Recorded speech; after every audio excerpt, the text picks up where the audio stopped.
Morning gentlemen, today I am going to give some information about the BrahMos missile.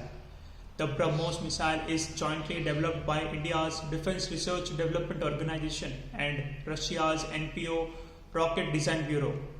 The BrahMos missile gets its name from the Brahmaputra River of India and the Russia's Moskva River. In the engine propulsion of BrahMos missile, there is a solid rocket booster and liquid ramjet engine. There are two stages in the BrahMos missile and has a range of 300 kilometers.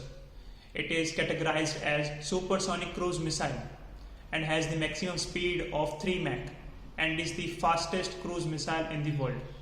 There is another variant of this BrahMos missile, and that is shore-based anti-ship attack missile.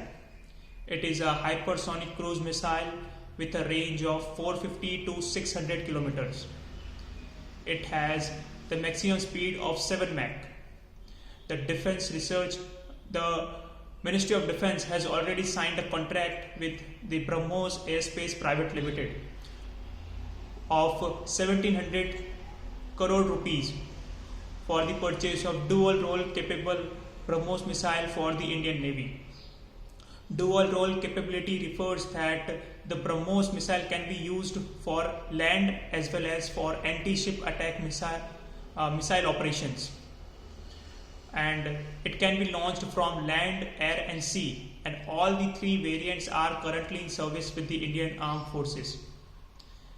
The BrahMos missile is based on fire and forget principle. It means that it will not require any further guidance after the launch has been made. The aircraft like Sukhoi Su-30 MKI is capable of carrying the BrahMos missile, and in future LCA Tejas will also be capable of carrying BrahMos missile. India and Philippines has already signed a contract of $375 million for the purchase of BrahMos missile. Countries like Indonesia, Malaysia, Thailand and Vietnam are also interested for the purchase of BrahMos missile and also to counter the China's aggression in the South China Sea. The BrahMos missile has already strengthened the military capabilities of Indian Armed Forces, and it has also boosted the indigenous production of critical weapon systems in India. Thank you, gentlemen.